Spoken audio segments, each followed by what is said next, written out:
चला तर मंडळी, दीपाज किचन मध्ये चमचमीत आणि अगदी झटपट होणारी पावभाजी बनवूयात।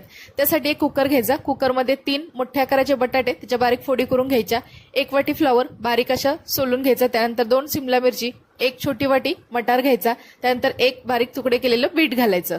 भाज्या थोड्या मिक्स करायच्या, त्यामध्ये भाज्या बुडतील इतपत पाणी घालायचं, त्यामध्ये 1 चमचा तेल घालायचं, तसेच 1 पाव चमचा हळद, पाव चमचा धने पावडर घालायची। कुकरचं झाकण लावायचं आणि त्याला 4 ते 5 मध्यम गॅसवरती शिट्ट्या करून घ्यायच्या।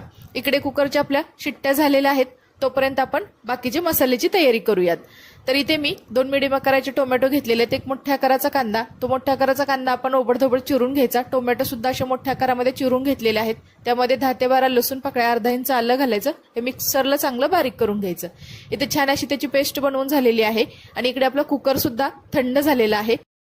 आता आपण या भाज्या चांगल्या मॅश करून घ्यायच्या। मॅश केलेल्या भाज्या एका दुसऱ्या भांड्यामध्ये काढून घेऊयात। गॅसवरती एक कढई ठेवली, कढई गरम झाली की त्यामध्ये 4 ते 5 चमचे तेल घालायचं। तेल गरम झालं की त्यामध्ये कांदा टोमॅटो पेस्ट घालायची।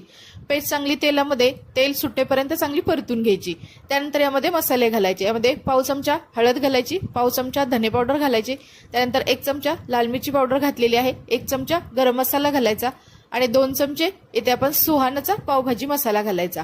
अर्थातच चवीनुसार आपण यामध्ये मीठ घालायचं। हे सर्व मसाले तेलामध्ये अगदी चांगले परतून घ्यायचे। याला तेल सुटलेलं आहे, मसाले चांगले शिजले गेलेले आहे। यामध्ये आपण शिजवून घेतलेल्या भाज्या घालायच्या। भाज्या घातल्या की यामध्ये थोडंसं बीटाचा रस घालायचा, त्यामुळे भाजीला अगदी छान असा कलर येतो। त्यानंतर थोडंसं पाणी घालायचं आणि याची कन्सिस्टन्सी आपण मेंटेन करायची। झाकून त्याला एक चांगली अशी वाफ काढून घ्यायची। इथे बघू शकता चांगली अशी त्याला उकळी आलेली आहे आणि इथे आपली अगदी चमचमीत आणि झटपट होणारी पावभाजी बनवून तयार आहे। वरून थोडीशी कोथिंबीर घालायची, थोडंसं मिक्स करून घ्यायचं आणि 1 चमचा इथं बटर घालायचं। बटरमुळे भाजी अधिकच चांगली लागते। इथे आपली चमचमीत आणि भाजी मस्त तयार झालेली आहे। त्यानंतर पाव भाजून घेऊया। त्यासाठी एक पॅन गरम केला, पॅनला तूप लावून घेतलं, त्यानंतर थोडीशी आपण यावरती भाजी टाकली, तसेच थोडीशी बारीक चिरून घेतलेली कोथिंबीर टाकली। त्यानंतर दोन्ही साइडनी चांगले असे तूप लावून पाव भाजून घेतले। इथे आपले पाव सुद्धा चांगले भाजले गेलेले आहेत। गरमागरम इथे पावभाजी तयार आहे। चला तर मग सर्व करूया। ही आपली झाली दीपाज किचन मध्ये अगदी झटपट होणारी 15 ते 20 मिनिटांमध्ये पावभाजी तयार। एकदम चविष्ट पावभाजी बनली जाते। सविस्तर रेसिपी चॅनलवरती आहे। चला तर मग बाय बाय।